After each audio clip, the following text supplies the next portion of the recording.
Clare Daly.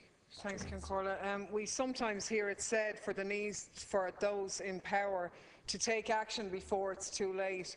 Now, for Wayne McQuillan in Drogheda, who was stabbed on New Year's Eve, it is already too late because it took the ambulance 32 minutes to get to him after the initial call. And you may be aware, Minister, that his distraught family attended the Health Committee when we had the ambulance representatives in earlier this year. Now, it is a bit rich to listen to Fianna Fáil clapping on the back our paramedics when the cuts that are to the forefront of this were started on their watch. But the reality, nonetheless, is that we have a dysfunctional ambulance service which is undermining the quality of the work put in by our very dedicated paramedics on the front line.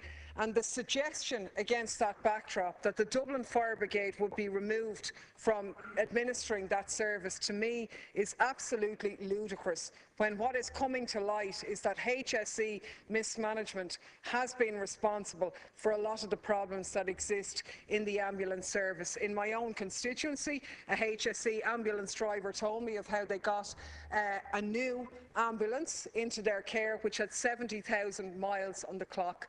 He reported of how 6 crew members turned up for a shift with only 2 ambulances to put them to work, and obviously prime time elevated a lot of these stories. In actual fact, the proof would show that the Dublin Fire Brigade, which cover 40% of national calls on 7% of the national budget, have actually the best response times in the country. And if anything, we should be holding back, looking at the idea put forward of a national capacity review. And in my opinion, the outcome of that will be that the ambulance model, which has been adopted in other countries, is the best for patient safety, and that there should be no undermining of that service in the short term, because other people like Wayne McQuillan's lives will be forfeit as a result of it.